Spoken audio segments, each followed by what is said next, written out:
My name is Grace Day. I'm a senior international studies major at the University of Arkansas.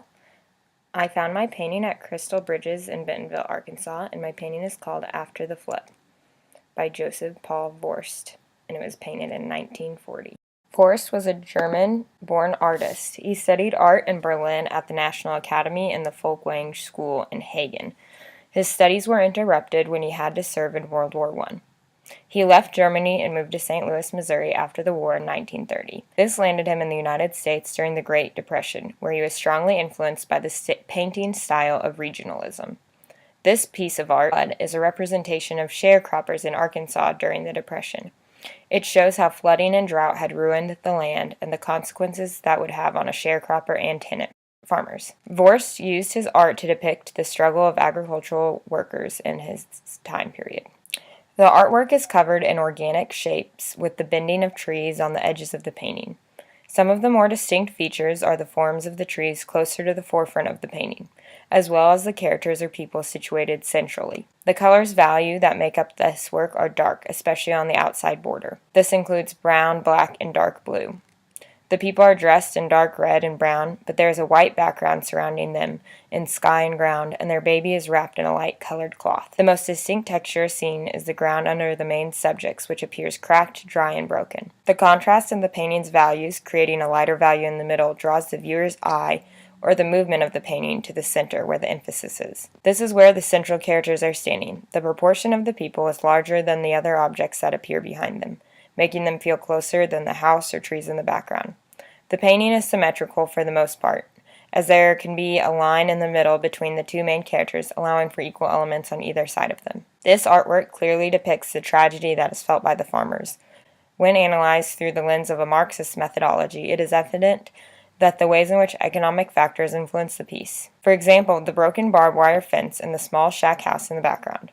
One of the subjects is holding a bowl and a cup, implying a certain need of food. This economic circumstance is representative in other works by Joseph Vorst. He is known for painting agricultural workers in the Great Depression. This group of people was especially harmed by the weather and natural disasters that happened in the decade leading up to and during the Great Depression.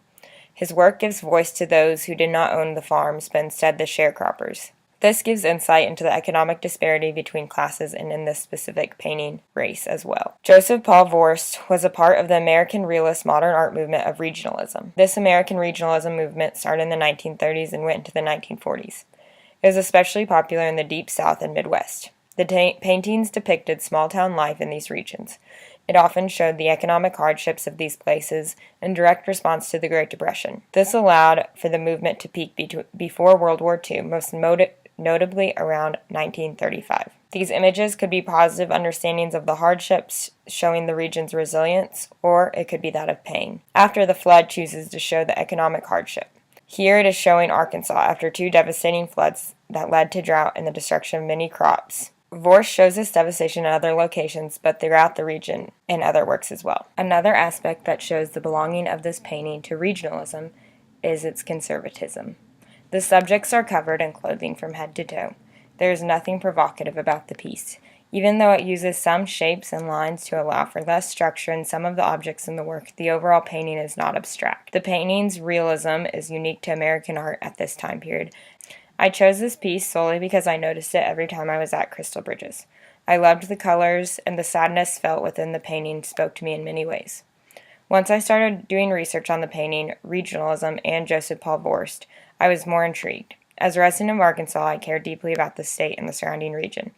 This work opened up my eyes to devastating time periods in our state that I was not fully aware of.